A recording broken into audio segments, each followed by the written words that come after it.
tener algo que te ayude a mantener el poder adquisitivo y que te sirva como reserva de valor es fundamental. Rankia, sobre todo, principalmente se caracteriza por ser un medio independiente. ¿Tú recomiendas que la gente pida un crédito para poder hacer algún tipo de inversión? El día que venga la caída no te va a dar tiempo a reaccionar, porque las caídas generalmente eso son bruscas. ¿Crees que en un futuro vaya a quebrar el dólar y el euro, vaya a desaparecer? El tema de las criptomonedas ha tenido tanto boom en Latinoamérica porque era una forma de combatir a la inflación muy accesible. ¿Y cuáles son para ti las mejores 3 inversiones? Pues intentamos eso, ayudar a las personas a mejorar, a aprender y a conseguir tomar mejores decisiones con su dinero, con sus ahorros. Los seres humanos estamos muy mal hechos para tomar decisiones con dinero de por medio. Hola, ¿qué tal amigos de Elemental Project? ¿Cómo están? Bienvenidos, yo soy Sad Martínez, Alex Molina, y bueno, pues les contamos de nuestro invitado. Les digo que él es director de Rankia Latam, donde lidera la expansión de la comunidad financiera más influyente del mundo hispano. Es gestor de carteras de inversión y ha impartido más de 800 conferencias en toda Iberoamérica. Su misión es democratizar la educación financiera en una región históricamente desinformada sobre cómo invertir y proteger su dinero. El día de hoy con nosotros aquí en Elemental Project desde España, Javier Lorenzo. Bienvenido, Javier, ¿cómo estás? Hola, ¿qué tal, chicos? ¿Cómo estáis? Muy bien, bienvenido aquí a Ciudad de México. No es la primera vez que estás por acá, ¿verdad? No es la primera vez, Bueno, desde España no, que viene haciendo ya una gira de Colombia, que tienes también en Perú, en varios lados, ¿no? Exacto, sí. Venimos de los últimos 15 días de Lima, Bogotá, y ahora ya Ciudad de México cerramos la gira. Sí. ¿Qué hayas tú por allí? ¿Cómo te fue allí por ahí la gira? Bien, la verdad que bien. La verdad, bueno, para poner en contexto a la gente, estuvimos haciendo los eventos de Rankia, ¿no? La Rankia Markets Experience, que es un poco nuestro buque insignia. Es un evento, pues eso, enfocado, como habíais dicho, ¿no? A temáticas del mundo del trading, la inversión en general.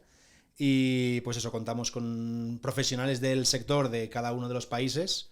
Y la verdad que muy bien. En ambos eventos tuvimos más de 1000 asistentes a todas estas ponencias. Bueno, luego hay una serie de sponsors y demás que están detrás del evento. Pero la verdad que muy contentos porque es que esto lo venimos haciendo regularmente año a año. Y cada año el evento crece, con lo cual la verdad que encantados. Y la gente, lo que decíais, ¿no? Hay mucho interés por el tema de las inversiones, demás, y la gente como que agradece mucho el que organices, por así decirlo, ese tipo de eventos. Y encima es algo fundamental que normalmente no se aprende en la escuela, pero la gente que aprenda a saber qué tiene que hacer con su dinero, porque al final cuesta mucho conseguirlo para que luego no sepan qué hacer, ni cómo diversificarlo, ni cómo ahorrar, ni nada, ¿no? Claro, eso es un poco lo que el tema de siempre, ¿no? Es que cuando hablan, es que, ay, Javi, es que aquí... Es que no nos enseñan. Digo, no, pero no os penséis que es solo aquí, ¿eh? O sea, eso al final en España también pasa. Quiero decir, al final es un tema, no sé si tabú, pero como que es un tema que parece que a nadie le interesa enseñar a la gente desde bien joven, desde bien pronto, que es cuando al final más útil te va a ser. Pero bueno, nosotros desde Rankia, en la medida de lo posible, ¿no? Desde nuestro pequeño altavoz, pues intentamos eso, ayudar a las personas a mejorar, a aprender y a conseguir tomar mejores decisiones con su dinero, con sus ahorros. Sí, así es. Oye, me gustaría empezar, por Rankia al principio, para que nos comente bien qué es lo que es Rankia y qué realmente qué es lo que enseña, qué es lo que hace. O sea, coméntanos todo lo que hace Rankia. Vale, pues a ver, Rankia al final es una empresa que nació en España, en Valencia. Tiene 23 años ahora ya. Nació en 2002, principio de 2003. Y Rankia al final nació como un foro de frikis, ¿no? Del mundo de la inversión. Como Foro Coche. Y bueno, no sé si así, pero vamos, algo parecido. Y a partir de ahí pues se hizo muy popular en España, como digo, empezó a tener muchos usuarios, mucha gente compartiendo, debatiendo, aportando ideas. Y de ahí un poco, ¿no? Nació la parte de, oye, aquí se habla mucho de inversiones, de tal. Cada vez la gente va compartiendo más, oye, pues yo invierto a través de una entidad, o en la parte también tenemos la parte bancaria, ¿no? Oye, pues yo tengo mi cuenta corriente en esta entidad. Y entonces ahí surgió una especie de línea de negocio de decir, oye, a todas estas entidades, a todos estos brokers, casas de bolsa, bancos, podemos llevarles mucho público objetivo que están aquí hablando día a día de lo que ellos necesitan. Entonces ahí nació un poco lo que era la parte de Rankia, y Rankia, pues eso, con el paso de los años, en el año 2013 se lanzó la parte de Latinoamérica también, porque al final era la parte más, ¿no? Viniendo de España como empresa matriz, lo más fácil era irte a Latinoamérica, ¿no? Que al final tenemos muchas cosas en común, sobre todo el idioma. Y en 2013 ya se lanzaron las webs de Rankia Argentina, Rankia Chile, Rankia Colombia, Rankia Perú, Rankia México. Y luego con el paso de los años ha ido naciendo Rankia Italia, Rankia Portugal, y actualmente estamos en 20 países. El último que se lanzó fue Rankia Indonesia, o sea que ya también presencia en Asia. Y en la parte sobre todo en español, ¿no? En idioma español, Rankia es la comunidad financiera de habla hispana más grande del mundo a día de hoy en cuanto a tráfico orgánico que llega desde de Internet, vaya, de Google. Entonces, pues eso, al final es un portal con mucha repercusión y lo que hacemos es eso, información, comparaciones de entidades financieras, bueno, mucha formación también en forma de webinars, en forma de newsletters, también segmentada según el tipo de público. Y ya digo, de momento sigue creciendo y seguimos con esa misión inicial que no ha cambiado de ayudar a las personas a tomar las mejores decisiones financieras, que es lo fundamental. Sí. Oye, yo siempre me pregunto una cosa, por ejemplo, Rankia.es, que está en España, ¿no compensa a lo mejor llevarla ese punto .es a Portugal, bueno, a demás países como Latinoamérica? ¿O compensa crear tu página web de Rankia en ese Ahí, país? sinceramente, no te sé decir, pero como al final, claro, originariamente Rankia, las personas que, ¿no? El presidente, CEO, tomaron la decisión de tener un portal en cada uno de los países. Sinceramente, a día de hoy no te sabría decir qué es mejor o qué es peor. Pero claro, sí que por el tema del idioma, sí que hay webs, ¿no? Que a lo mejor tú puedes seleccionar el idioma y vas a cada país o a cada... Pero desde Rankia al final se apostó por eso y se sigue apostando a día de hoy. O sea, hace eso lo que os decía, Rankia Indonesia se ha lanzado como un portal aparte y en los últimos años Rankia Rumanía, Rankia Turquía, Rankia y se decide de esta forma. Sinceramente no sabría deciros que es mejor o peor. Claro, es que si te Pero- pones a pensarlo realmente, dice, bueno, es verdad que a lo mejor Rankia España pues tiene una forma de invertir, o sea, invierten mucho la tesoro allí de España y pues hablan mucho de contenido de ese estilo. Aquí, por ejemplo, en México también está CETES, que hay inversiones de gobierno. Claro. Claro, a lo mejor yo imagino que para no mezclar ese tipo de inversiones, Claro, ¿no? ahí sí que, o sea, el modelo es el mismo, pero sí que nos adaptamos a la casuística de cada país, ¿no? Lo que tú dices, en México tienen sus productos concretos, yo que sé, en Perú no se llaman no los llaman brokers, los llaman sociedades agentes de bolsa.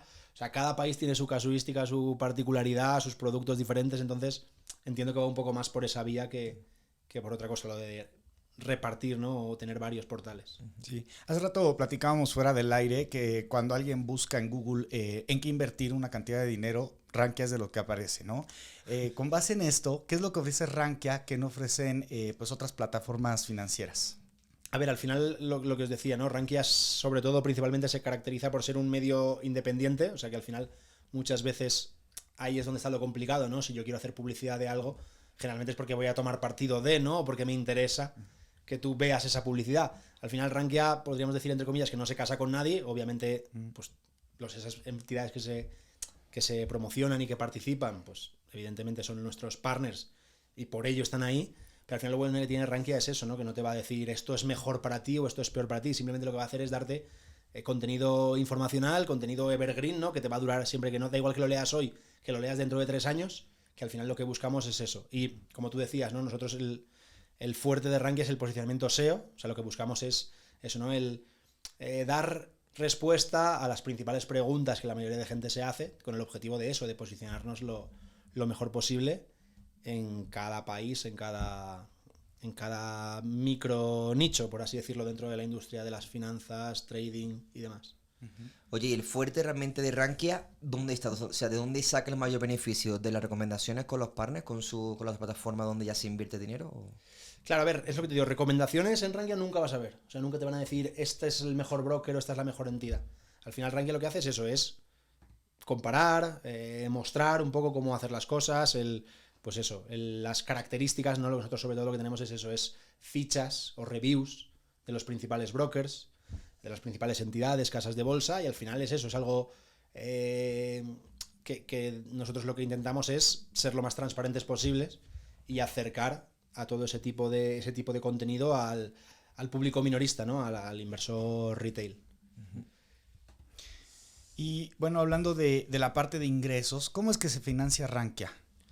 No, Rankia al final lo que os digo, vive de bueno, por un lado tenemos los eventos, ¿no? Lo que os comentaba, que hablábamos antes, que hacemos a nivel mundial. En este caso nosotros nos toca la parte de Latinoamérica, pero se hace a nivel mundial, la Rankia Market Experience.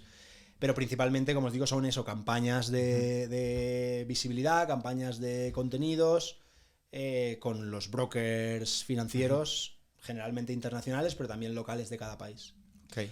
Oye, hablando de las carteras de inversión, realmente, ¿cómo saca una cartera de inversión? ¿Cómo realmente...? Porque no, has dicho que no recomiendas, pero sí como que comparas muchas carteras de inversión que suele mucha gente invertir, ¿no? Claro, no, carteras no, lo que comparamos son entidades Activos, a través ya. de las cuales Bueno, ok. un particular podría invertir el capital X que cada uno quiera.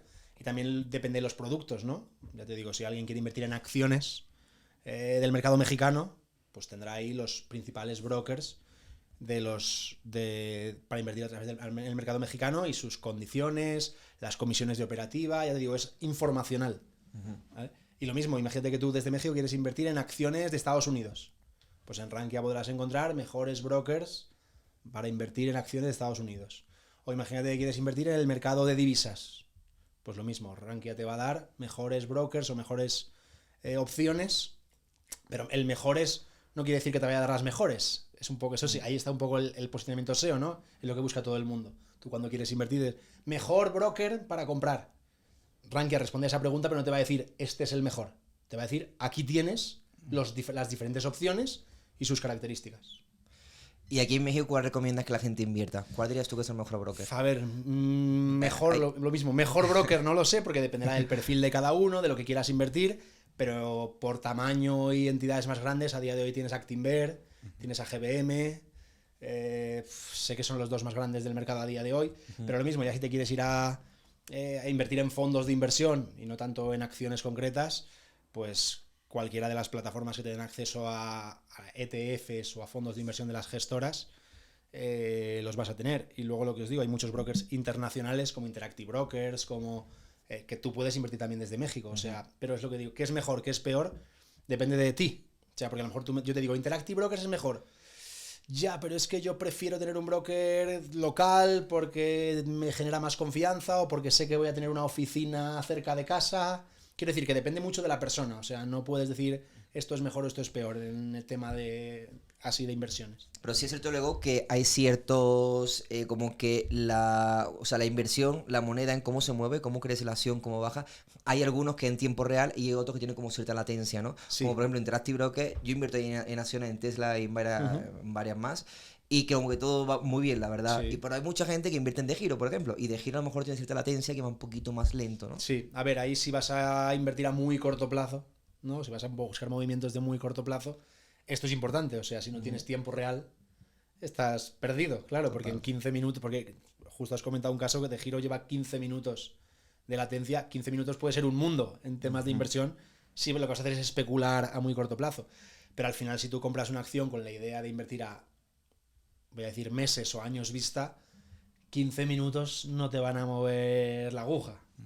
Por eso digo que al final depende de cada uno, lo que decía antes. Que esa es otra, ¿eh? Digo, realmente compensa invertir a largo plazo, porque sí es cierto que luego al final, subidas, con bajadas, con la inflación y con todo, como que todo al final se acaba manteniendo, ¿sabes? Ahí depende, lo mismo, depende mucho de en qué inviertas. O sea, al final, si llevamos a cosas concretas, pues ya entra un poco el timing, ¿no? Has acertado el momento de entrar y por supuesto luego acertar con el momento de salir, pero eso es tan complicado si no estás muy metido y no tienes conocimientos suficientes, que al final lo ideal para gente novata, inexperta y que busca de verdad el largo plazo es invertir de forma muy diversificada y lo más tranquila posible. Luego ya hay que ver el perfil de cada uno. Habrá gente a lo mejor más joven y más con mayor apetito por el riesgo que puede invertir en ciertas cosas y no va a haber problema, pero alguna persona que está más cerca de su edad de jubilación y que quizás es un poco más adverso al riesgo, pues ahí habrá que ver según ese perfil, oye, pues mira, sería bueno que invirtieses en esto. O en cosas, como te digo, en varias cosas que no estén correlacionadas entre sí, es decir, que se comporten de forma diferente. Por ejemplo, invertir en el SP500, que es el índice de las 500 empresas más grandes de Estados Unidos, pero tener un porcentaje de la cartera también en bonos, ¿no? En renta fija, en bonos del Estado. ¿Por qué? Porque históricamente, según qué fases del ciclo económico, se van a mover de forma diferente. Entonces se compensan. Cuando una va mal, la otra compensa un poquito. Cuando una va bien, o sea, cuando la otra va mal, la otra compensa. Entonces de esa forma al final lo que tienes es una rentabilidad sostenida a largo plazo con un riesgo menor, lo que tú decías, con ese movimiento más reducido por el camino. O sea, pero bueno, todo eso ya digo que ahí hay mucha cosa detrás. Sí, muchos bancos centrales ahí manipulando un poco, ¿no? La Reserva también Federal. Sí, no, pero ya te digo, todo eso al final son cosas que afectan al corto plazo. Sí. O sea, si tú tienes claro el largo plazo y tienes claro en lo que estás invirtiendo, es mucho más llevadero de lo que pueda parecer. Lógicamente está el tema de la inflación, que has dicho, ¿no? Que ahí ya, pues eso también depende del mercado en el que estés, de tu moneda y demás. Es que hay muchos factores por en medio. Bueno, todos trabajamos para conseguir dinero, para vivir, etcétera, pero no hay una cultura financiera. ¿A qué crees que se deba eso?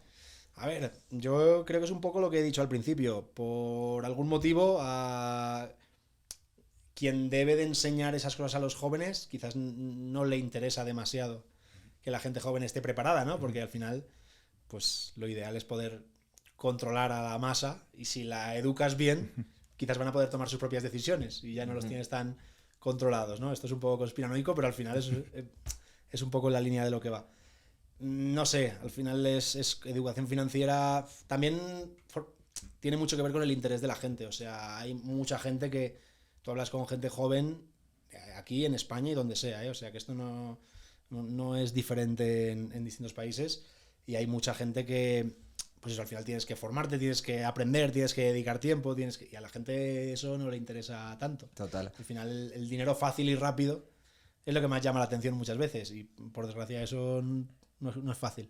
Sí, yo creo que también hay mucha manipulación política, que al final si todo el mundo entiende cómo funciona el dinero, Claro. el mecanismo de Mandrake, cómo se queda, la inflación, todo el tema al final lo que creo que al final los políticos, o sea, la izquierda creo que podría desaparecer si todo el mundo entendiera cómo funciona realmente, cómo se subvenciona, dónde sacar dinero. Yo Bueno, de izquierdas y son derechas no hablo. conspiraciones Pero que ahí yo creo. al final sí, hay muchas cuestiones ahí de por medio que entiendo que van a afectar a eso.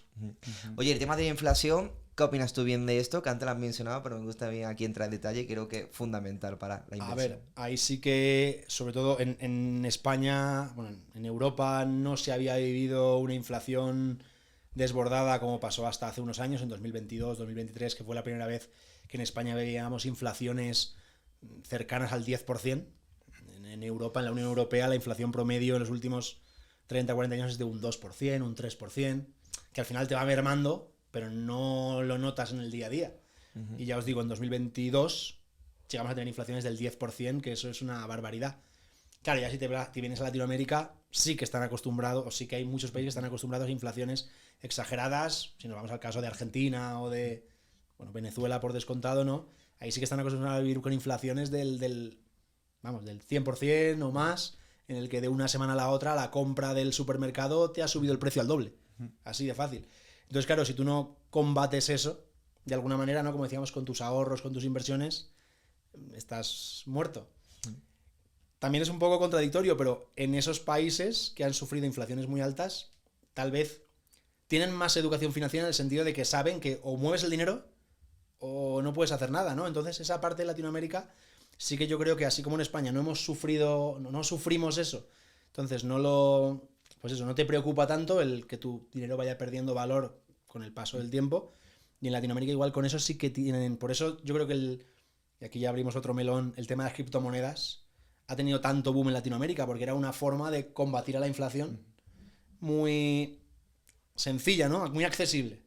Entonces yo creo que eso también afecta, ¿no? Ese boom de las criptomonedas viene un poco por ahí, ligado a esa inflación exagerada y a una forma de, oye, ¿qué hago con mi dinero? Pues mira, aquí parece que sube muy rápido o consigo ganancias rápidas, que luego también han habido fases de caídas muy rápidas, ¿no? Y de sustos. Pero bueno, sí, yo creo que eso hace mucho. Yo sí creo también que las criptos al final han hecho algo fundamental, sobre todo Bitcoin, porque al final cuando entiendes cómo funciona el dinero fiduciario, dice, bueno, al final, vale, el gobierno crea un decreto y él es el que le da el valor. Pero claro, ellos controlan la inflación, imprimen y hacen lo que les da la gana. Entonces, al final la moneda se devalúa y tú no tienes poder, no tienes control ahí que puedas decidir ni qué hacer con la inflación. Entonces dice, bueno, al final si invierto en oro o invierto en Bitcoin, que al final pues solo digital, pues me puedo mantener mi poder adquisitivo, ¿no? Puedo reservarlo. De hecho, ahí el otro día había hecho un podcast de un hombre en el que decía, si yo con o sea, imagínate, no sé, 20 kilos de oro, un ejemplo, me compraba un piso hace 20 años, ahora con 20 kilos de oro me compro igual el mismo piso. O sea, ¿qué es lo que ha pasado? No es que el oro ha crecido, sino que al final la moneda se ha devaluado tanto que al final es lo que ha llevado que por al final... Claro. Ahí está, ¿no? Tanto, a ver, el Bitcoin todavía, porque es más joven, digamos, ¿no? En histórico, todavía ha tenido una rentabilidad muy impresionante durante estos años, pero lo que tú dices del oro para mí es clave, o sea, tener algo que te ayude a mantener el poder adquisitivo y que te sirva como reserva de valor es fundamental. Y vamos, que yo sepa, mejor opción que el oro no existe ni ha existido históricamente. Al final, justo el caso que has dicho tú del piso, es que es, o sea, con ese ejemplo lo entiende todo el mundo, ¿no? Es un poco, oye, que es que mira lo que valía tu dinero hace 20 años y lo que vale ahora, o sea, o lo que te podías comprar con el mismo dinero hace 20 años y mira con la misma cantidad de oro. Entonces es un protector, o sea, contra la inflación, pero más que contra la inflación, no es que... Es que ahora la inflación está muy alta, pues el oro va a subir. O sea, no es acción-reacción. Pero históricamente te ayuda a eso, a ser un refugio y a poder mantener el poder adquisitivo. Entonces yo...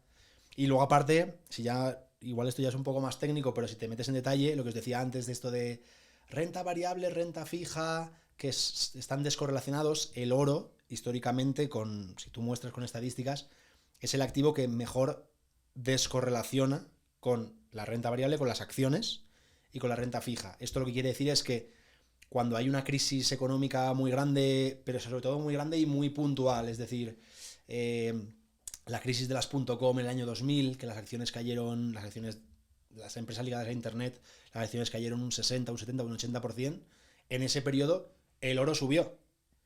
La crisis de 2008, cuando cayó Lehman Brothers y todo el sector financiero americano se fue a pique, el oro subió. Y en casos más puntuales como en el COVID, que cayeron las acciones un 30 o 40% en un mes, el oro subió. O sea, es un activo que te protege en lo que se llama en flashes o en crashes económicos muy puntuales. Y tener tu dinero refugiado en algo así es que es la hostia, con perdón. Sí. No, opino igual. Cuando la renta variable cae, si todo el mundo busca una reserva que sea pues estática, que se mantenga, estable. Yo antes también pensaba mucho que invertir en bienes raíces era la propiedad privada, invertir en ladrillo, que era súper buena idea, que era increíble, pero ahora estamos viendo, por ejemplo, en España, que ya están poniendo tenedores, ya están cada vez metiéndose más en el ladrillo para que te consigan quitar más impuestos y tus propiedades en un futuro, ¿no? Y era con los ocupas y todo, bueno. También. La cosa cada vez está más complicada. Yo no soy ningún experto en bienes raíces, o sea, ese es porque yo me centro solamente en los mercados financieros como tal, pero sí, la verdad que cada vez es más complicado, hay más trabas, más complicaciones. A ver, es algo que sigue, que en teoría sí que va a seguir en auge, o sea, es muy difícil que dentro de 20 años tu piso valga menos que ahora, pero aún así, a modo de, mi opinión personal, a modo de inversión, es lo que comento, ¿no? Muchos impuestos de por medio, muchas, como tú dices, ¿no? Tema de muchos quebraderos de cabeza para al final la potencial rentabilidad que te puede dar. Al final en la bolsa tú inviertes y ya está, y ya se ha acabado tu trabajo. Con lo otro tienes que estar constantemente encima, preocupado, no sé. Pero eso es personal, ¿eh? Habrá gente que opinará que es una mejor opción. Sí, no, y la rentabilidad en España no es tan alta, ¿eh? O sea, yo que manejo ahí cosillas, en Madrid la rentabilidad de un piso es un 3% y en Marbella, por ejemplo, Andalucía, en Málaga, es un 6%, o sea, realmente baja. O sea, la realidad del tesoro está entre 2 y pico, 3, sí. ¿No? Tampoco... Claro, y luego lo que hablamos históricamente, lo que os decía, el SP500, un índice, invertir en las 500 empresas más grandes de Estados Unidos te da un 8, un 9% anual, que luego obviamente cuando el día que tú hagas la venta hay impuestos que pagar. Pero vamos, de forma... Así se pagan los impuestos. Sí. Y bueno, el ejemplo de también que platicábamos en podcast anteriores, como en Tulum, que en lugar de aumentar el valor, disminuye el valor de las propiedades. Mucha gente invirtió hace años atrás, 3 o 5 años atrás, y hoy en día están vendiendo y se está haciendo, pues está perdiendo mucho su valor. Aquí os pregunto yo, que eso no tengo ni idea. ¿Y a qué puede deberse eso? Si entiendo que es una zona que la gente sigue visitando, ¿no? Y muy turística y o no. Se supone que es porque eran burbujas, o sea, empezaron a construir un montón de desarrollos por todos lados, la gente empezó a comprar pensando que lo iban a rentar muy fácilmente. ¿Qué pasa ahora? Que te metes a Airbnb y te encuentras a 200 departamentos, a 300 pesos, 400 pesos, que son como 15, 20 euros por noche, y lo están bajando tanto porque realmente pues hay mucha competencia, entonces al final pues hace que su valor pues disminuya, ¿no? Estábamos hablando hace rato del tema del oro, ¿no? Y cómo mantener el poder adquisitivo, pero para el caso específico de México, ¿qué estrategia recomiendas o cómo ves pues este tema para conservar el valor frente a la inflación? A ver, el oro es universal, quiero decir. Al final el oro vale lo mismo en cualquier lado, con lo cual es una buena opción. Sí. si ya te vas a centrar en algo más concreto, a ver, el tema de la divisa, ¿no? El dólar mexicano con el peso mexicano con el dólar, quiero decir, al final ahí también tú puedes protegerte en ese sentido. O sea, tú puedes hacer, hoy en día hay productos que tú puedes invertir, o sea, al alza o a la baja, ¿no? En el tipo de cambio. Con lo cual, si tú tienes en cuenta, si tú consideras que el peso se va a devaluar con respecto al dólar, tú puedes perfectamente hacer una operación, en este caso una operación bajista, que no sé qué se llama, posicionarte en corto, para tú beneficiarte de esa pérdida de valor. Esto, claro, lo que acabo de decir así es bastante complejo si no sabes nada, pero que la posibilidad existe. O sea que al final es lo que os decía, ¿no? Si la gente se preocupa por aprender o llegan a conseguir esa información y ven cómo hacerlo, pues creo que puede ser una opción para sacarle partido. Y luego al fin y al cabo, hoy en día yo no conozco el mercado mexicano, me refiero a nivel de las empresas principales del índice mexicano que cotizan, y no sé históricamente, pero lo que decíamos es que cualquier persona de México hoy en día puede invertir en Amazon, en Apple, en Tesla o en Google, y al final ahí tendrá sus vaivenes, tendrá su volatilidad, tendrá sus riesgos, pero si son negocios sólidos, o lo que os digo, no hace falta, he nombrado las grandes tecnológicas, pero puedes invertir en otras empresas como, yo qué sé, por decir algunas, Coca-Cola o McDonald's, que las conoce todo el mundo y son en teoría negocios sólidos que deberían ir bien en el medio, o Walt Disney, deberían ir bien en el medio y largo plazo. Tú perfectamente como mexicano puedes invertir en ese tipo de valores, y al final eso, lo que digo, a largo plazo no deberían de ser empresas que vayan a perder valor. Sí, no hay tanto riesgo, ¿no? Bueno, riesgo siempre hay, pero sí, no hay tanto como otras cosas. Y luego lo que hemos hablado antes también del tema de dividendos. Oye, al final estas empresas van generando un dividendo, van dándote un rendimiento, y a largo plazo tú ese dinero lo vas acumulando, con lo cual te cubre esa devaluación de la moneda, esa inflación, esa cualquier cosa. Oye, a ver, ¿tú recomiendas que la gente pida un crédito para poder hacer algún tipo de inversión, al menos financiera? A ver, esto, bueno, claro, depende mucho del país. Tiene matices. La respuesta directa y rápida y general te diría no. Así, porque claro, yo no sé quién nos va a escuchar hoy, pero como yo diga ahora sí y la gente diga alegría, no, hay que hacer las cosas bien. Entonces sí que es verdad que depende de, o sea, yo por ejemplo sí que creo que apalancarte en según qué tipo de inversiones, pues al final el apalancamiento es un multiplicador, ¿no? Puede darte, o lo que tú dices, ¿no? El coger un crédito para invertir, eso es un multiplicador, para bien o para mal, te va a hacer ganar más rápido o perder más rápido. Entonces, si eso tienes el conocimiento suficiente, lo sabes controlar y lo haces en un tipo de inversión que es sólida a medio y largo plazo, es buena opción. Pero claro, el problema es que la gente lo hace para hacer auténticas barbaridades. Entonces, yo prefiero que la gente primero aprenda, primero esté formada, primero haga cosas sin llegar a ese punto, y luego cuando ya tengas la experiencia suficiente y el control suficiente, pues lo hagas. O sea, os pongo un ejemplo. Yo incorporé hace 7 o 8 meses a la cartera un ETF, que el ETF invierte... Bueno, un ETF, para quien no lo sepa, es como un fondo... es un activo, es un fondo que invierte o replica algún tipo de activo financiero, ¿vale? Pero que cotiza en tiempo real. O sea, como las acciones. Tú puedes comprar y vender en cualquier momento. Pues este ETF invierte. Si tú, por cada euro que tú compras del ETF, por cada dólar, invierte $1 en oro y $1 en Bitcoin. Es decir, está apalancado por 2. Está multiplicando por 2 la inversión que tú haces. Pues lo que os digo es estás apalancado, es decir, estás invirtiendo por más valor del dinero realmente que tú aportas, pero estamos hablando de oro y de Bitcoin. Y si es una inversión a largo plazo, yo particularmente entiendo que merece la pena. Pero ¿cómo es que se multiplica? Eso no lo he entendido. Se invierte un euro y se multiplica ¿cómo? Claro, porque el propio ETF lo que hace es, por cada euro que tú inviertes, él, de forma apalancada, es decir, invirtiendo a crédito, que dices vale, tú. Apalancado, ¿no? Claro, tú no te apalancas, tú si metes $1 estás comprando $1, pero el ETF, por cada euro, invierte uno a Bitcoin y uno a oro. O sea, es un apalancamiento por 2.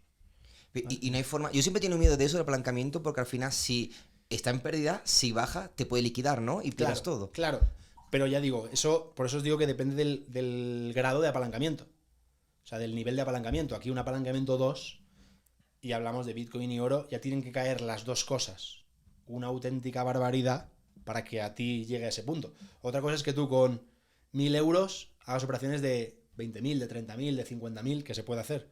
Ahí es cuando viene ese problema. O sea, el no controlar el apalancamiento o hacer un apalancamiento exagerado, y generalmente en productos arriesgados, es lo que suele llevar a la mayoría de pequeños inversores a que te liquiden las posiciones y a el margin call, que se llama, ¿no? A que tu cuenta explote, básicamente. Sí. Yo, de hecho, en el 2021-22, no me acuerdo, Tesla bajó muchísimo. Yo ahí me apalanqué, me acuerdo que fue la primera vez que me apalanqué. Nunca me apalancaba, pero digo, mira, creo que está subiendo mucho esto, venga, me voy a apalancar.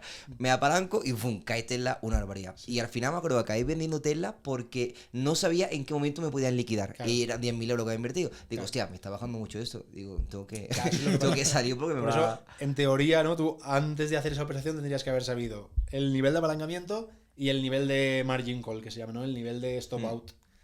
Pero claro, hay que saberlo. Claro, Y es es que lo hay... complicado, ¿no? Es quién me va a enseñar a mí, bueno, a cualquiera de nosotros, a tener todo este tipo de conocimientos. Eso es lo difícil. Y Sí. es lo que nadie te enseña. Sí, sí. De hecho, lo busqué esa información y no la encontraba. Y es que Interactive Broker no es fácil, ¿entendés? No Tiene es fácil. O sea, mil yo creo que el cosas. principal problema de Interactive Brokers es que es muy poco amigable. O sea, es muy complicado de manejar, pero... Y en ese entonces no estaba ChatGPT, ¿sí, no? También en ChatGPT lo encontrarías, seguro. Sí, y ahora dónde le pico. Oye, estamos hablando de la criptomoneda, pero pasando al tema, ¿crees que en un futuro vaya a quebrar el dólar y el euro, vaya a desaparecer?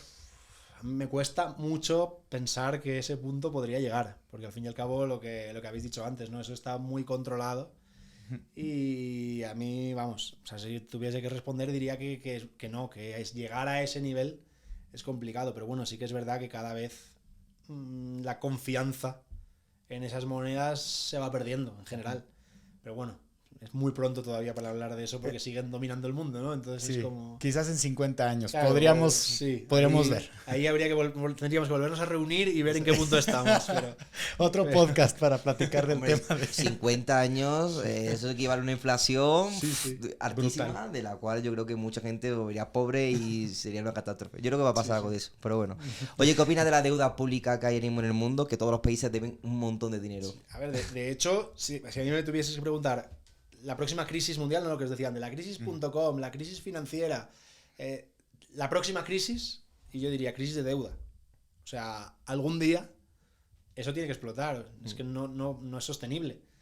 Pero volvemos a lo mismo, cuando al final, creo que lo has comentado antes, de imprimen dinero cuando les apetece y como que pueden protegerse en ese sentido, pero es insostenible. O sea, es una barbaridad. Bueno, si nos vemos el caso de España, ya que ya le han llamado la atención varias veces, pero da igual, al año siguiente la deuda más grande.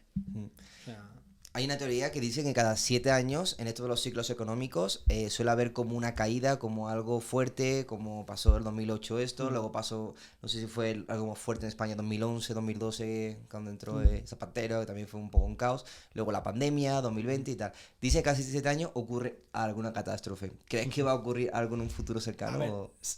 no lo puedo saber, eso es lo de siempre. ¿no? Siempre. O sea, cuando Complicado. pasa, cuando suele pasar esa caída, todo el mundo dice, ¿veis? Ya os lo dije. Sí. Ya, pero claro, pero saber cuándo va a pasar es lo realmente difícil. Va a pasar, seguro, por lo que tú dices, no son ciclos. O sea, antes o después va a pasar. Pero saber cuándo, de qué magnitud va a ser esa crisis, y sobre todo para mí lo más preocupante de la crisis, cuánto se tardará en salir de ella, esas cosas no se pueden saber. O sea, es imposible. Sí. Aunque seamos adivinos, seamos los mejores economistas del mundo, y no se puede. Entonces al final es eso lo que hablamos. Aunque todo parece que va muy bien, todo esté de bonanza, los mercados estén en máximos, siempre hay que tenerle mucho respeto.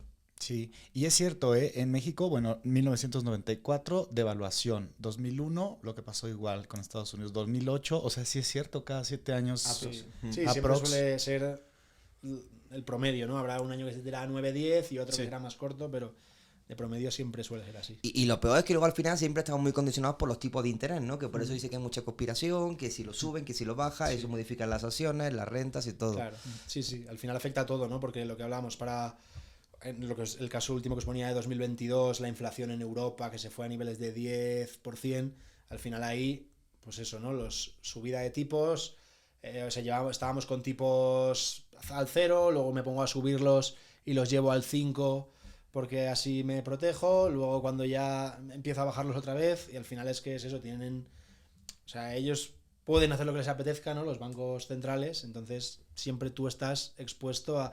Pero es lo que digo, al final cuando tú estás en el mundo de los mercados, tienes que saber que todas esas cosas forman parte del juego. O sea, que nunca vas a tener el control. Entonces la mejor forma es lo que hablábamos. Calma, paciencia, buena diversificación y entenderlo. Claro, pero por eso también es importante Rankia, por ejemplo, para saber qué hacer en cada momento, ¿no? Cuando de repente ocurre una crisis o está a punto de empezar lo que sea, saber qué tienes que hacer para proteger tu cartera, ¿no? Claro, al final es un poco lo que buscamos, ¿no? Oye, que sepas que esto, lo que os decía antes, ¿no? Esto va a pasar, no sé cuándo ni cómo, pero que sepas que va a pasar, que sepas que tienes que ser prudente y que sepas que tienes que hacer las cosas bien independientemente del contexto en el que estés.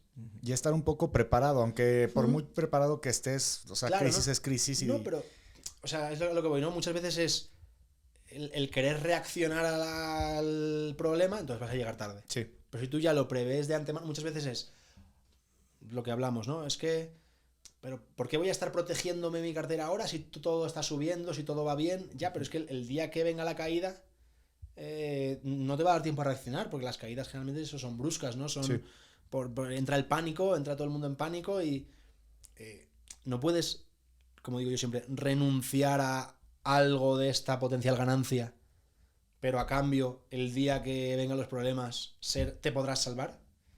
Pero muchas veces la avaricia, ¿no? de los humanos nos cuesta mucho, ¿no? El ser el pecar de prudente. Siempre pecamos de avariciosos, de ir para adelante. No, bueno, Ese es el mayor pecado, ¿eh? De hecho, Total. la psicología es verdad que es súper importante porque yo me acuerdo que cuando había caídas, a lo mejor había unas caídas que no son tan grandes, pero te caía a lo mejor, no sé, de 2.000 euros y perdía y dices, joder, ¿cómo voy a vender? ¿Cómo voy a esperar que esto siga bajando si ayer estaba en este precio? ¿Por qué? Y al final acaba aguantando y acabas perdiendo más de lo Yo siempre de la digo cuenta. que los seres humanos estamos muy mal hechos para tomar decisiones con dinero de por medio.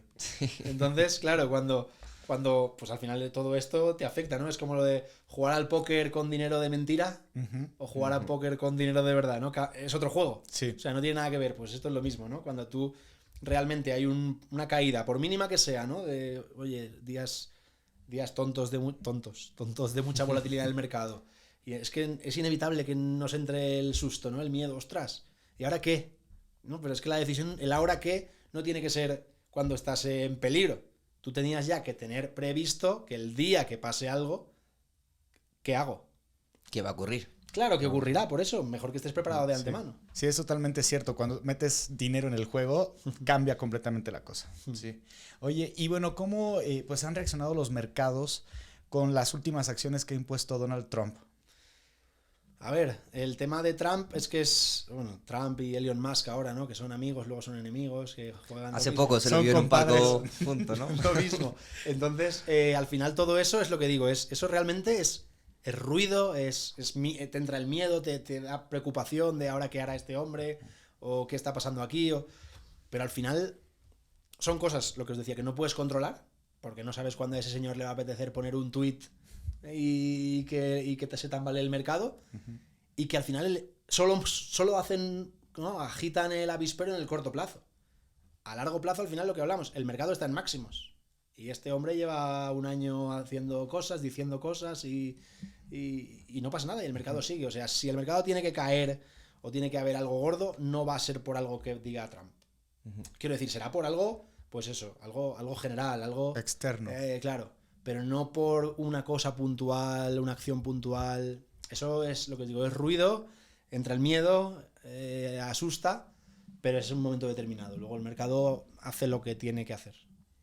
Oye, ¿y algunos sectores concretos que realmente puedan manipular, por así decirlo, el mercado? Por ejemplo, la energía, el petróleo. ¿Crees que eso es... O sea, ¿crees que la primera cosa tienes que mirar todos los días para poder más o menos entender cómo va la economía? Ver, sí que es verdad que hay sectores, eso, que se mueven mucho más por cosas exógenas, ¿no? Por cosas, por lo que tú dices. Subida, no sé, cualquier problema a nivel de guerra geopolítico puede afectar más al precio del petróleo y eso puede afectar más a las empresas relacionadas, o sea, son más volátiles.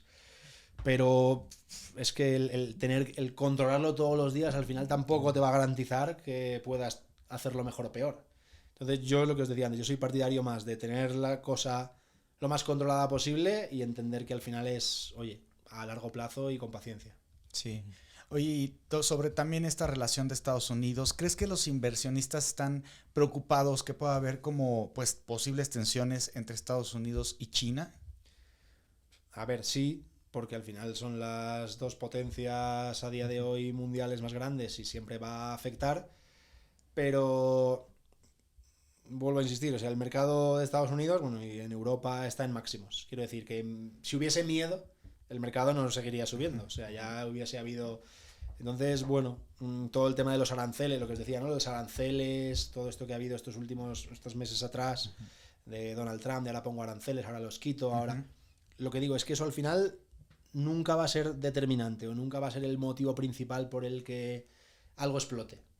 Puede que haya un susto, puede que el mercado en 2 días caiga un porcentaje que no suele caer, que la gente se asuste, pero luego vuelve a máximos. O sea, no va a ser algo, como digo, global que realmente haga explotar todo. Mi opinión, cuidado. Sí. Oye, y hablando un poquito más de los activos, realmente, por ejemplo, ¿qué opinas de los fondos indexados? A ver, yo es lo que digo siempre. O sea, si me preguntas a mí, yo creo que se pueden encontrar mejores opciones para invertir que un fondo indexado. Pero para el 95% de la gente que a lo mejor no tiene los suficientes conocimientos, que no quiere comerse la cabeza, que no quiere estar preocupado del mercado día a día, es la mejor opción. Porque es lo que hablábamos, te da una rentabilidad sólida, estable en largo plazo, al final un indexado, lo que hablamos, ¿no? Se va a referenciar a las principales empresas del mundo, entonces aunque a alguna de ellas le vaya mal, a la mayoría le va a ir bien en teoría. Entonces, ya digo, yo creo que es una buena opción para invertir para la mayoría de gente, pero sí que es verdad que si quieres meterte en materia y darle un poco más de picante, la posibilidad de que hacerlo mejor que un fondo indexado existe. ¿Y cuáles son para ti las mejores 3 inversiones? Para ti, no para rankear, ¿eh? O sea, No. ¿cuál dirías tú que hay que invertir? Pero inversiones, ¿te refieres a en qué activos? ¿En qué activos, sí? Son las 3 mejores. A ver, yo una diría oro, seguro. Creo al final que invertir en un indexado, también yo lo que haría sería coger un indexado mundial, un indexado a nivel mundial, por no centrarte solo en Estados Unidos, por si algún día pasase algo, o sea, distribuirlo también geográficamente. Por ejemplo, hay un ETF que se llama el MSCI AGWI, que invierte en 7.000 empresas a la vez del mundo. 7.000 empresas. El 60% es Estados Unidos, pero también tienes empresas alemanas, empresas francesas, empresas de Japón, empresas de Reino Unido, empresas de Australia, tienes empresas incluso de China, India, mercado emergente, creo que el porcentaje de China, India es un 3 o un 4% dentro del global. Yo, por ejemplo, creo que es una inversión interesante por lo que os digo, al final estás indexado al mundo y raro, o sea, si el mundo pasa algo, el menor de tus problemas será el dinero que tengas ahí, ¿no? Tendrás otras preocupaciones. Entonces yo creo que es buena opción. Y tercera, a ver, por compensar lo que os decía, por equilibrar la cartera y tenerla más, yo creo que invertir en bonos del Estado. Yo particularmente soy partidario de invertir en bonos del Estado, obviamente si el Estado es de máxima calidad crediticia, en tu propia divisa. O sea, yo por ejemplo invierto en bonos alemanes, porque considero que es el Estado más sólido a nivel, porque está en mi divisa, y lo que os digo es algo que te puede ir dando rentabilidad a largo plazo, mucho menos que los otros activos, pero se va a mover muy poquito, o sea, es mucho más estable. Entonces, aquí le metes la parte picante, ¿no?, que decíamos, y lo otro lo que te hace es equilibrarla. Y cuando esto vaya mal, que haya posiblemente eso consiga aguantar y te ayude a mantener el equilibrio. Entonces yo creo que una cartera con esas 3 cosas va a ser una cartera equilibrada, no excesivamente volátil y que va a dar una buena rentabilidad a largo plazo. Claro, eso te va a decir que va a ser muy equilibrado, o sea, Claro. nada volátil porque son 7.000 empresas, pues unas suben, otras bajan, va a Es tener la mucho idea. equilibrio. Y si tuviese que meter una, ya que me habéis preguntado 3, pero si meto una cuarta pata, en menor porcentaje, pero metería algo de Bitcoin. Pero menor porcentaje, porque eso sí que es muy volátil. Entonces, también hay que ir con cuidado. Yo te iba a decir eso, ¿qué opinas de las criptos? ¿Crees que está bien invertir? ¿Alguna que no sea Bitcoin, por ejemplo? Claro, yo no, en esa, si me salgo de Bitcoin realmente no soy experto ni conozco. He estudiado Ripple, Ethereum, las más grandes, y sé lo que hay detrás. Pero yo, si me preguntas a mí, yo solo tengo algo de Bitcoin en cartera, un porcentaje relativamente pequeño, pero más que nada por eso, porque yo no he profundizado en lo que hay detrás de los otros proyectos y no metería mi dinero en algo que no conozco. pero es personal, ¿eh? O sea, no digo que sea mejor opción ni peor. Sí que es verdad que si coges las criptos en general, como han habido tantas que han sido un desastre, pues eso. Pero bueno, si te coges los proyectos más sólidos de las principales stablecoin, entiendo que también pues, son buenas opciones. No lo sé. Yo creo que mucha gente también se puede preguntar el tema de por qué, por ejemplo, en México está la letra del tesoro, por ejemplo, CETES, la deuda del gobierno. Cuando inviertes ahí, ¿por qué está al 9-10%? Creo que está ahora aproximadamente por ahí. Y en España al 2 y pico. ¿Por qué una está más alta que en otros países? No, es por lo que hablamos de los tipos de interés. Al final, como hay una inflación más alta, los estados tienen que tener los bonos más arriba para intentar compensar eso. Pero al final es ficticio, ¿no? O sea, a ti los CETES están dando un 9%, pero la inflación se está comiendo eso y más. En España están al 2 y la inflación está al 2. Quiero decir, te cubre contra la inflación. A no ser que te venga lo que os decía antes de 2022, que la inflación se va al 10 y tú los bonos españoles nunca los vas a ver al 10. Los podrás ver como vimos al 4, al 4,5. Entonces ahí se te descompensa la balanza. Pero que en México esa balanza está permanentemente descompensada. O sea, no es... O sea, es mejor que tenerlo parado, invertir en CETES al 9-10, pero no te va a ayudar a protegerte contra la inflación así a pelo. Es que antes de hacer la pregunta de, por ejemplo, pedir un crédito, yo creo que mucha gente se puede preguntar, bueno, ¿y no tiene sentido a lo mejor pedir un crédito a lo mejor en un país como España que sea baja la tasa de interés y a lo mejor invertirlo aquí en CETES, que está al 9-10? Si se puede hacer, o sea, si esa operación, que lo desconozco, se puede hacer fácilmente... Según yo, no. Claro, no, por eso digo, es que si fuese tan fácil, todo el mundo lo haría, todo el mundo lo haría, pero... Sí. Claro, porque al final tú te vas al sector inmobiliario que sí, está al 2 y pico por ciento, la tasa de interés creo que está al 2,4 en España, pero cuando pides un préstamo personal, que ya es lo que tú vas a ocupar para invertir en otro país, ya sube al 6-7% la tasa, sí, ¿no? Si no, es lo que hablamos, sería demasiado fácil. Ahí... Pero si hubiera alguna forma, ojo, que hay oportunidad de negocio. Claro, claro. O sea, al final, eso lo decía, por ejemplo, con una compañera mía que es argentina. Digo, pero ¿cómo puede ser que en Mercado Pago, en las aplicaciones estas, te estén dando ya un 20%, así simplemente por tener dinero ahí parado? Pues cojo yo mi dinero de España y lo meto ahí. Pero si fuese tan fácil, todo el mundo lo haría. No hay opción. Claro, ahí también entra la prima de riesgo y todo el tema esto de porque es un país pues también sube más la tasa de interés. Bueno, hay mil factores ahí. Sí. Y bueno, actualmente pues en diferentes industrias como la de la tecnología es fundamental el uso de los metales raros, ¿no? ¿Qué importancia tienen en la economía actual y qué tan recomendable es invertir en eso? ¿Quién los controla? Cuéntanos un poco. Claro, a ver, ahí... Salvando las distancias, os digo un poco lo mismo que con las criptos. Como realmente no conozco ese mercado de verdad, no me atrevo. Pero sí que es verdad, obviamente. A ver, a nivel global entiendo que el peso es muy poco, porque incluso la plata, que ya tiene un peso considerable y que tiene una capitalización muy grande, y de hecho también está en máximos a día de hoy, quizás la plata sí, pero el resto de metales preciosos, proporcionalmente al valor del oro, la plata, de Bitcoin, de las acciones principales, el peso es muy pequeño. Entonces entiendo que no son tan relevantes. Pero bueno, evidentemente hay mucho... Yo creo que eso es más estacional. O sea, sí que hay momentos determinados en los que algunos de esos activos hacen unas rentabilidades bárbaras, pero luego también, pues lo que hablamos de como todo lo que es volátil, ¿no? Cuando te viene a pie cambiado, el susto que te llevas es importante. Entonces, yo por eso, como no lo conozco, lo que os decía antes, y no... Con el oro tengo bastante y no me meto en otros metales. Sí. Imagínate, te hago una prueba. Imagínate que estamos ahora mismo aquí en México, que estamos aquí, pero imagínate que estamos escuchando que en China, por ejemplo, está empezando como una pandemia, que allí nuevamente y tal. Imagínate que es el principio, ¿vale? Tú en ese momento, ¿qué hubiera hecho, por ejemplo, en tus temas de inversiones? Realmente esto, o sea, es una prueba, pero que ha pasado. Claro. Lo hemos vivido. Entonces, al principio no te lo crees, o lo ves tan lejos que dices, esto no va conmigo, ¿no? Esto... Y luego, claro, cuando se va acercando, o ves que cada vez está más cerca, o ves que... Al final el problema que yo creo es que en lo último que piensas, entre comillas, es en tus inversiones. No es como, ostras, pero están cerrando las calles, o están... Quiero decir, que te preocupa más eso que el pensar... y si esto subirá o bajará, pero que ya digo, o sea, yo, justo el caso que os ponía de la cartera esta equilibrada, al final, es que lo único que puedes hacer ahí es, ya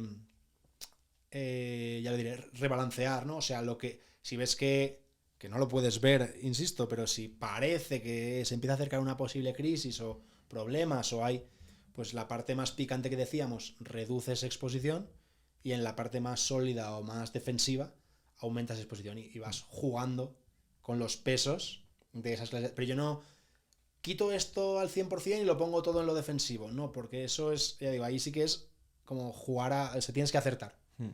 Y yo como creo que acertar es imposible, o sea, acertar siempre es imposible, pues siempre mantienes el equilibrio. Yo creo que, por ejemplo, si yo me pongo en ese momento, que fue lo que pasó, yo creo que hay veces también que sería bueno como tener la moneda estable. Es decir, si tienes acciones, a lo mejor digo, bueno, vendo, me quedo con mi moneda estable y voy a esperar a ver qué va a pasar. Y conforme vaya viendo qué ocurre... liquidez, ¿no? Te quedas un poco afuera, ¿no? Ves los toros desde la barrera, pero es lo que te digo, o sea, eso muchas veces... Cuando piensas en eso es como que ya ha venido el... ¿Sabes? O sea, es complicado acertar con... Es ahora el momento de hacer ese cambio. Ojalá pudiésemos acertarlo al detalle. Entonces yo como creo que es muy complicado acertar, siempre el balanceo lo más equilibrado posible. Tú también haces trading, ¿verdad? Sí. ¿Y te fijas mucho en análisis, análisis fundamental y en análisis, pues... Normalmente para la parte de trading, o sea, yo no hago trading intradía, de compro y vendo a la media hora o a las 2 horas. Yo lo que hago siempre es, o sea, que es un poco contradictorio, pero como digamos trading de largo plazo. Es decir, yo lo que hago es a través de sistemas algorítmicos, que están basados en indicadores técnicos, esos algoritmos, lo que hago es tomar decisiones. Os pongo un ejemplo. Yo tengo un sistema que lo que hace es coge o sea, el SP500 que hablábamos antes, se divide en 11 sectores, ¿vale? Las empresas, de las 500 empresas se dividen en 11 sectores. Tecnología, sector industrial, sector financiero, sector salud, sector energético, 11. Y ahí yo lo que tengo es un algoritmo, un indicador, que es el indicador que lo llamamos inercia alcista, y lo que hago es mensualmente revisar ese indicador e invertir en los 3 sectores con más inercia alcista. Y estoy invertido en eso. Y durante todo el mes yo no lo toco, yo no lo miro. Cuando cierra el mes, o sea, ahora el día 30 de septiembre, miro el indicador, o sea, miro el sistema. Y si ese top 3 ha cambiado, o sea, hay algunos del top 3 que dejan de estar en el top 3 y otros entran, pues vendo unos sectores y compro otros. Entonces ahí al final lo que estoy haciendo es trading, porque estoy especulando con los movimientos de esos ETFs de cada sector.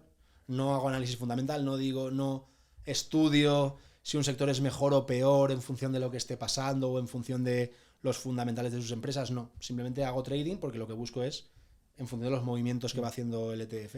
Pero y eso está automatizado. O sea, tampoco yo digo... El indicador me dice que tengo que invertir en tecnología y yo pienso, uy, tecnología ahora no, que me da... No, ni siento ni padezco. Hago lo que el sistema dice, a rajatabla. Y eso al final... y ese sistema también lo que te hace es cuando...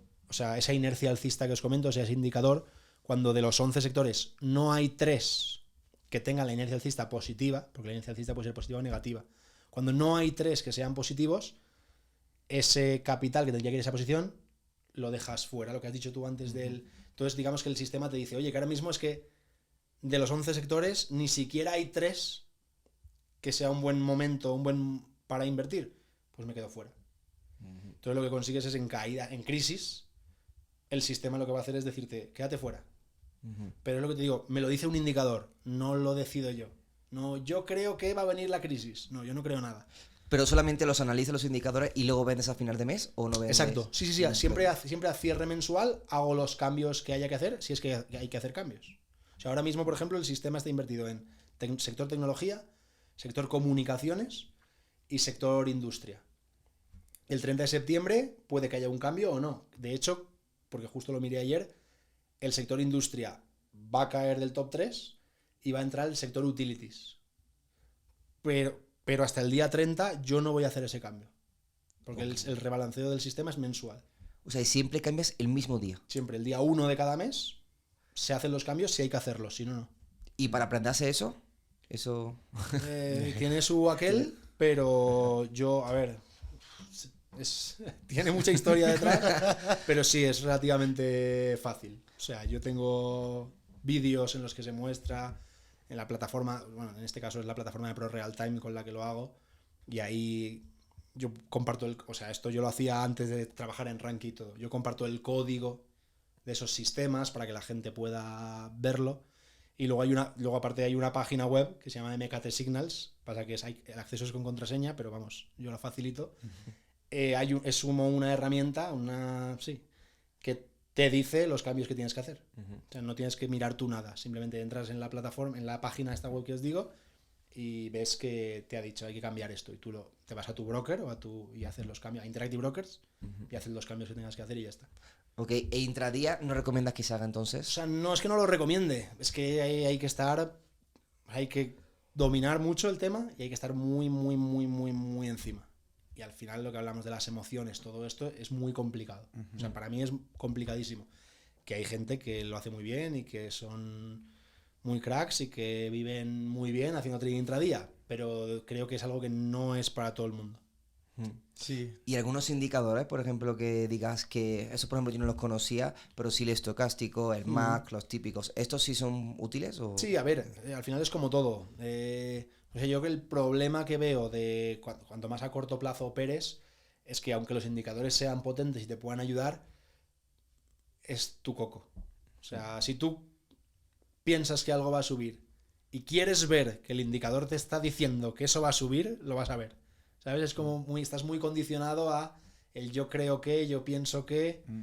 Entonces, a ver, los indicadores sí, o sea, además que hay estadísticas, ¿no? De, oye, cuando el RSI o el MACD hacen esto, cruzan este nivel y compras. Y cuando pasa, lo que pasa que lo que te digo, luego, una cosa es que el sistema sea bueno y otra cosa es que tú seas capaz de ejecutar bien el sistema, que es lo más difícil. Sí, sí, sí. El RSI, ¿no? Que es súper típico, todo el mundo Por habla de él. ejemplo. Sí, no, he dicho uno porque es típico, pero que al final hay muchos que pueden ser muy útiles, pero psicológicamente, o sea, para mí el factor psicológico es mucho más importante que los indicadores en sí que utilices. Y también creo que es muy importante entender las bolsas que funcionan en otros países, ¿no? Por ejemplo, la de Londres, aquí en México, como creo que se abre con la de Nueva York, pues ven mucho la liquidez de la de Londres. Si ven que hay mucha liquidez, posiblemente pues vaya artista, bueno, ya no me acuerdo bien. He hecho varios cursos, pero no me acuerdo bien. Sí, no, pero eso, lo mismo, o sea, al final, o sea, toda esa teoría es importante, pero es que luego llevarla a la práctica es tan difícil. Total, pero súper difícil. Claro, que hay que ir con cuidado. Sí, y que lo platicábamos igual anteriormente con algunos traders, que justo lo que dices, el hacerlo día tras día, o sea, tiene que haber una disciplina y un conocimiento, total. porque si no, mejor ni te dediques a hacerlo. Al final yo pienso por experiencia y por la gente que he conocido en la industria todos estos años, que ser trader, para mí, dice, no, es que es un trabajo, yo estoy ahí 8 horas, o sea, sí, pero yo lo veo más como, o sea, para mí es más similar a ser un deportista de élite.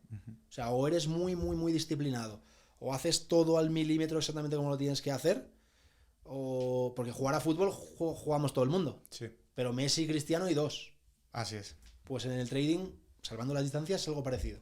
Hacer trading puede hacer cualquiera, pero el que va a ser ganador de forma consistente durante muchos años, hay muy pocos, y es porque, aparte de tener un don o algo natural, es que son muy disciplinados, hacen todo milimétricamente como se debe de hacer. Sí. Oye, y de los fondos, por ejemplo, hay uno muy famoso que es el Vanguard. En ese, por ejemplo, también habláis de invertir en él. No sé muy bien ni cómo se invierte, creo que es a través de los bancos, creo, no estoy seguro. Hay muchas opciones, o sea, Vanguard es la gestora más importante del mundo y Vanguard tiene muchos fondos, muchas opciones de fondos, muchas opciones de ETFs, Vanguard, BlackRock, o sea, hay muchas gestoras. De hecho, nosotros pasado mañana aquí en México hacemos un evento, el Rankia Investment Forum, que está enfocado en la industria de fondos de inversión, y las entidades que vienen son eso, viene JP Morgan, vienen entidades que son gestoras de fondos, y al final cualquier persona, tú desde, como dices, desde cualquier banco, desde cualquier comercializadora de fondos, puedes comprar todos esos fondos de inversión que tú quieras. O sea, en el evento va a haber gente, o sea, va a haber como estas gestoras que van a decir, vale, ¿quién quiere invertir? ¿Y que puedan invertir en ese lugar? ¿O solamente...? No, porque los eventos de Rankia realmente son con carácter formativo. Entonces, ese tipo de gestoras o de entidades que vienen, que son sponsors del evento, lo que van a hacer son ponencias de 20-30 minutos hablando de ciertos productos o de ciertas cuestiones de la situación actual del mercado. No te pueden decir, lo que te decía, Vente. invierte aquí, o esta es la mejor opción, porque al final toman parte, ¿no? Te van a decir que lo mejor es lo suyo. Pero al final lo que van a hacer es como de forma didáctica, pues explicar cosas relacionadas con la industria de los fondos de inversión para que la gente que asiste, que lo que asiste ahí generalmente van a ser o público particular, minorista, pero con cierto capital ya para poder invertir en esos activos, o profesionales del sector como asesores financieros, banqueros privados, este tipo de gente que al final lo que quiere es los mejores productos para su cartera de clientes. Uh-huh. Y es un poco la idea. Sí. Buenísimo. Bueno, hablamos ya de criptomoneda, pero ¿qué opinas del arte digital, de todo este crecimiento que está teniendo? Ahí, Bueno, crecimiento. no, Ahora bueno, mismo está... ahí sí que me pillas totalmente fuera de juego, ¿eh? No conozco nada relacionado con eso, no conozco... he visto que hay como que es muy interesante en el sentido de que, pues eso, ¿no? Cosas alternativas. Sí. Que, sobre todo eso, que también se plantean como refugio, ¿no? Como que a largo plazo siempre van a tender a revalorizarse y demás, cosas como el vino, cosas así que he leído mucho sobre ello, pero también es algo que no conozco y que cualquier cosa que te vaya a decir me lo voy a inventar, así que... Pero ha caído mucho, la verdad, ¿eh? Sí, no lo sé. Los NFTs han caído una barbaridad. Ah, bueno, vale, pero claro, es que NFTs entiendo que era algo como mucho más, no sé, como más abstracto. Uh-huh. Yo entendía que lo que tú comentabas era algo más tangible, ¿no? Es que, bueno, está almacenado, es como una criptomoneda, ¿no? Sí. Básicamente, pues no es tangible, no es algo físico. Ya. Así. Vale. Bueno, De ahí ese no, ámbito. no puedo ayudar ahí mucho. Hasta es difícil entender bien el tema del NFT. Sí. Oye, ¿también habláis en rankear de las startups o solo enfocáis en activos? Normalmente no. Normalmente principalmente es todo lo que tenga que ver con mercados financieros y sector bancario en la parte de banca, pero eso, acciones, derivados financieros, fondos, todo, ETFs, todo eso sí, pero ya de ahí no salimos. Pero al final es el público objetivo que los usuarios de Rankia es lo que buscan, no por otra cosa. Sí. Oye, ¿y qué países de Latinoamérica ve más comprometidos a la hora de que pues la población tenga más educación financiera? A ver, yo creo que al final esto es un poco porque, quiero decir, al final nosotros la muestra es poco representativa, ya no puedes saber realmente, pero si te acoges algunos, yo diría que México posiblemente esté un puntito por encima de los países Perú, Colombia, pero en este sentido, pero bueno, nosotros por ejemplo, creo que lo hemos comentado antes fuera de cámaras, el evento de Bogotá que venimos, o sea, la barbaridad de gente que pasó por allí y además que se notaba, o sea, gente que el evento empieza a las 9 de la mañana y termina a las 6 de la tarde, gente que no se levantó de la silla ni para salir a comer. O sea, del interés, me refiero, que la gente tiene muchísimo interés en aprender y los ves. Pero claro, también nosotros vemos a ese público que viene con ese interés. No podemos extrapolarlo eso a la población general, no lo sabes. Pero vamos, que ya digo, en todos los países es que cada vez el crecimiento está siendo mayor. O sea, yo sí creo que cada vez hay más interés. Y sobre todo, como cada vez tienes la información más a mano, pues la gente sí que, sobre todo la gente más joven a lo mejor está... Pero claro, luego... Una de las cosas, sobre todo, que hemos visto históricamente en Rankia es el tema de las estafas, ¿no? O sea, hay en todas partes, pero en Latinoamérica concretamente, hay cuando la gente tiene tanta ansia, por así decirlo, es tan fácil que llevar a engaños que es duro. Por eso hay que, pues eso, ¿no? Ayudar, formar, enseñar para que la gente tenga la capacidad, por lo menos, de no creerse ciertas cosas que luego acaban pasando. Sí, así de pásame un dinerito y yo te invierto. Claro, ¿no? sí, no. Es que lo que hablamos, el dinero fácil no existe, si no todo el mundo lo haría. Sí. Entonces, a ti, con todos los respetos, a ti, pobre desgraciado, ¿quién va a venir a sacarte de pobre? Nadie. Es que eso no existe. Te lo tienes que ganar tú. Sí. Yo hasta el 2020 me acuerdo que había gente que me decía, te dio un Bitcoin físico y me hace 60.000. Digo, o sea, digo, ¿qué pedo? O sea, con este güey, o sea, no mames. O sea, una USB vacía, ¿no? Sí. sí, te lo juro. Así, digo, ¿físico? ¿Cómo? Eso O sea, sí, claro, ya por eso- curiosidad empezaba a Me ver. traía una chapita, ¿no? Con la P. Sí. Y toma, aquí lo tienes. Color Total. doradito. y Claro, todo el color tema. dorado siempre. Oye, pues estamos casi llegando al final del podcast, pero antes, justamente para este tema de aprender, ¿qué libros, qué cursos tú recomiendas que a las personas le pueden ayudar a entender el mundo económico, la parte financiera? A ver, es complicado porque es muy genérico, ¿no? O sea, al final, o sea, si hablamos de economía, no acabas nunca. Quiero decir, Sí. hay demasiados temas y demasiadas cosas. Si ya hablamos más de mercados financieros, ¿no? Como decíamos, O sea, yo particularmente siempre soy partidario de que la gente lea libros al principio básicos, pero relacionados con el propio mercado, ¿no? O sea, libros relacionados con filosofías de inversión, pero de largo plazo, como John Bogle, o filosofías de inversión como Howard Marks, o libros de psicología, ¿no? De Trading en la Zona, por ejemplo, de Mark Douglas. Es un libro espectacular que te ayuda a eso, a entender lo complicado que es y cómo tus sesgos te van a jugar malas pasadas en cada decisión que quieras tomar. Pues para mí es más importante empezar por ahí. Evidentemente hay que saber de activos, de mercados, de cómo funciona todo, pero creo que si te pica la curiosidad, eso lo vas a aprender fácil, pero luego este tipo de cosas que os digo yo, no más estratégicas, más psicológicas, ahí es donde yo creo que hay que donde marcas la diferencia, ¿no? Entre la mayoría de gente que se interesa por invertir en bolsa y la gente que realmente coge las riendas y hace las cosas bien. Yo me compré hace poco un libro, todavía no me lo he leído, porque me compro muchos libros y luego se van acumulando. Pero hay un libro que me compré, estaba buscando justamente ahora, de Ray Dalio. Ray Dalio, por ejemplo, creo que es bastante bueno, ¿no? Por ejemplo, no me acuerdo qué tipo de libro, porque tiene unos pocos. Pero sí, tiene varios, pero por ejemplo, Ray Dalio es alguien a quien hay que leer si quieres realmente entender de qué va la película de los mercados, ¿no? Sí, era de los ciclos económicos. De hecho, lo tengo por aquí. Sí. He buscado porque... Pero bueno, al final creo que sí. Hay uno que es La máquina del dinero, que es muy bueno también, de Ray Dalio. Bueno, lo tengo aquí. Bueno, principio para enfrentarse al nuevo orden mundial. Exacto. Es que me compré. Creo que es el o sea, el básico que todo el mundo tiene que... Por eso digo que yo creo que es más interesante eso, porque digo, al final aprender cómo van los mercados, eso lo encuentras en todas partes.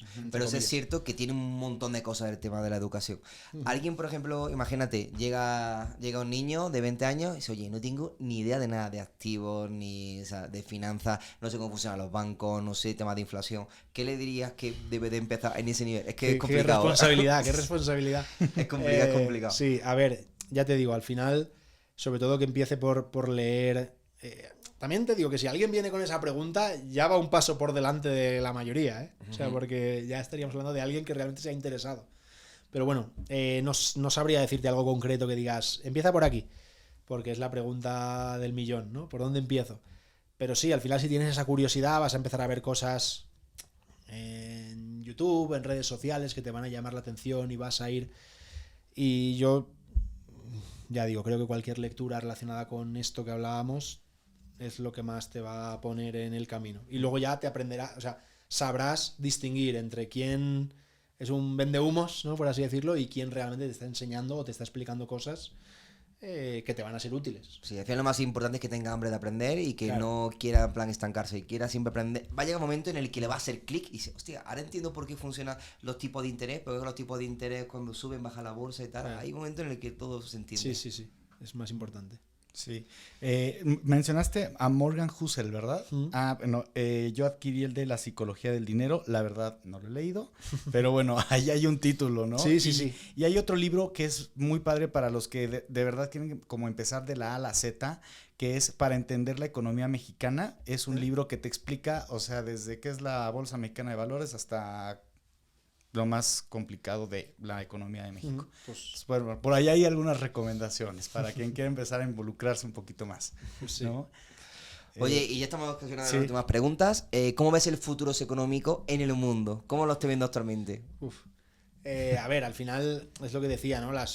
Por mucho que lo que hablábamos antes, ¿no? El euro, el dólar, por mucho que hayan crisis de deuda, por mucho, al final yo creo que digo esto, ¿no? Como si fuese, siempre va a ir hacia arriba, o sea, siempre vamos a ir a mejor, porque llevamos miles de años yendo a mejor, con lo cual no creo que eso vaya a cambiar en ningún momento. Entonces, al final lo que decía es más tener esa visión de largo plazo, tener esa paciencia y tener esa precaución para no sufrir demasiado en los momentos complicados. Y yo creo que a nivel mundial las principales empresas siempre van a seguir creciendo, y si no son esas, vendrán otras que las sustituirán y por lo tanto seguirán creciendo, ¿no? Lo que hablábamos antes de las crisis. Oye, pues si en 2008 eran los bancos quienes dominaban el mundo, los bancos caen y llegan las tecnológicas, y ahora son las tecnológicas. Y quién sabe si dentro de 20 años no sean las tecnológicas, serán las empresas de salud, por el motivo que sea, quiero decir, pero que al final eso siempre va a ir a más. Entonces Yo no, esas filosofías apocalípticas, yo no soy partidario de ellas, con lo cual yo siempre miro hacia arriba y hacia adelante y creo que todo va a ir mejor, con lo cual... Sí. ¿Y se podrá ver el mundo afectado por las monedas digitales? Que se supone que se va a implementar dentro de poco. Claro, a ver, afectar va a afectar, porque antes cada vez son más importantes, son más relevantes, cada vez lo que hablábamos, ¿no? Hay más gente que desconfía del dinero fiat y cada vez... Entonces, afectará, pero no creo que eso vaya a ser algo negativo. Quiero decir, al final será una evolución, ¿no? Lo que hablamos, todo evoluciona, no sé, si a alguien le contabas hace 5 años o 10 años el tema de la inteligencia artificial, te hubiese dicho que estabas loco, y ahora hoy en día mi madre utiliza todos los días ChatGPT, o sea, quiero decir pero que no creo que sea algo malo, ¿no? Al final es una evolución y que van a seguir viniendo constantemente, así que... Oye, ¿alguna vez has utilizado ChatGPT para analizar el mercado y para invertir en algo? De forma, no. Sí que hemos hecho pruebas justo en Rankia, porque tenemos una herramienta que se llama My Portfolio, ¿vale? Que es simplemente nada, para que cada uno a nivel usuario pueda registrar ahí las posiciones que va... Es como una herramienta de seguimiento de carteras. Y tú puedes seguir las carteras de otros usuarios. Entonces sí que, por ejemplo, hacíamos pruebas al lanzar la aplicación que para hacer carteras ya, digamos, carteras modelo. Oye, ChatGPT, imagínate que quiero una cartera con 5 activos con el objetivo de protegerme contra la inflación y que tenga una rentabilidad media con poca volatilidad. ChatGPT te la da y tú ponías en la herramienta cartera modelo ChatGPT, imagínate, para que la gente pudiese tener, ¿no? Y hicimos ese tipo de pruebas. Pero yo realmente a nivel personal me fío más de mí todavía que de ChatGPT para gestionar mi dinero. ¿Es como un copy trading eso, por ejemplo? No es exactamente un copy trading, porque tú realmente desde ahí no operas. Tú desde ahí solamente puedes hacer seguimiento de carteras, pero no ejecutas, no está conectado con ningún broker para comprar y vender. Es simplemente, ya te digo, una herramienta de seguimiento de carteras. Simplemente. Pues muy bien, pues estamos llegando ya al final de este podcast. Pues muchísimas gracias por estar acá con nosotros, de verdad que aprendimos mucho. Hay muchos términos que por ahí, bueno, pues las personas se pueden encontrar y quizás los pueden ir investigando, pero creo que la base ya está sustentada.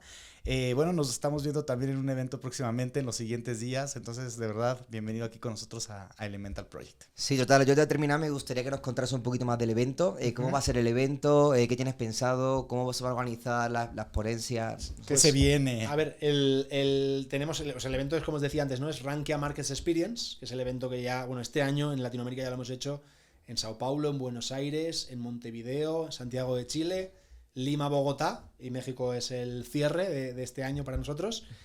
Y ya digo, ahí es un evento en el que de 9 de la mañana a 6 de la tarde, de forma ininterrumpida, hay exposiciones de 20 minutos de expertos de la industria del trading y los mercados financieros. Y luego hay una zona de tipo feria, ¿no? Con stands, en el que las entidades que auspician, que patrocinan el evento, pues están allí hablando con la gente, contando cosas relacionadas con trading, con mercados financieros. Y ya digo, yo creo que todo el mundo que ya esté metido en el mundo de los mercados o que quiera aprender, es una buena un día, ¿no? Importante para conocer, lo que digo yo, ¿no? Para conocer más frikis relacionados con lo suyo y poder compartir y debatir y hacer famoso networking, realmente. Yo creo que es muy interesante y bueno, nosotros, esta es la 5ª o 6ª edición ya que lo hacemos en Ciudad de México. Esperamos que vengan más de 1000 personas al evento, en el Sheraton María Isabel, aquí al lado del Ángel lo hacemos, o sea que esperemos que sea una jornada que la gente la disfrute y sobre todo que aporte valor, ¿no? Que al final es lo que busca Rankia, como os decía, ayudar a las personas a tomar las mejores decisiones financieras desde nuestro altavoz y desde lo que podemos hacer. Sí. Yo creo que es fundamental que la gente aprenda. Al final todos nos levantamos por la mañana y vamos a un trabajo, da igual que te guste o no te guste, vas a un trabajo. Entonces es súper importante que entienda de dinero y tenga educación financiera para saber qué hacer con tu dinero, ¿no? Totalmente. Así que, oye, un placer, un gustazo tenerte aquí en el podcast. Espero que a mucha gente le sirva, seguro que sí. Y bueno, espero verte pronto, nos vemos en el evento, de hecho, de este jueves. Y un gustazo, un placer, Javier. Muchísimas gracias. Que te contacten a través de LinkedIn, si gustas comentarlo para que estén ahí. Javier Lorenzo, en LinkedIn me pueden encontrar, así que ahí yo encantado de resolver dudas, de cuestiones, lo que pueda ayudar de nuestro lado, encantado. Súper. Por aquí abajo también están apareciendo las redes sociales de Rankia, tus redes sociales también en la caja de descripción. Y pues nada, invitamos a toda la audiencia a que lo siga. que se suscriban a este canal y activen la campanita y pues nos vemos en un próximo episodio de Elemental Project. Perfecto. Muchísimas gracias, Muchas gracias Javier. por la No, invitación, hasta el ha sido un próximo. placer. Nos vemos A en el ti, próximo. gustazo. Bye, bye. Gracias. Hasta luego. Y un Bye. aplauso, Javier. Bienvenido. ¡Bravo!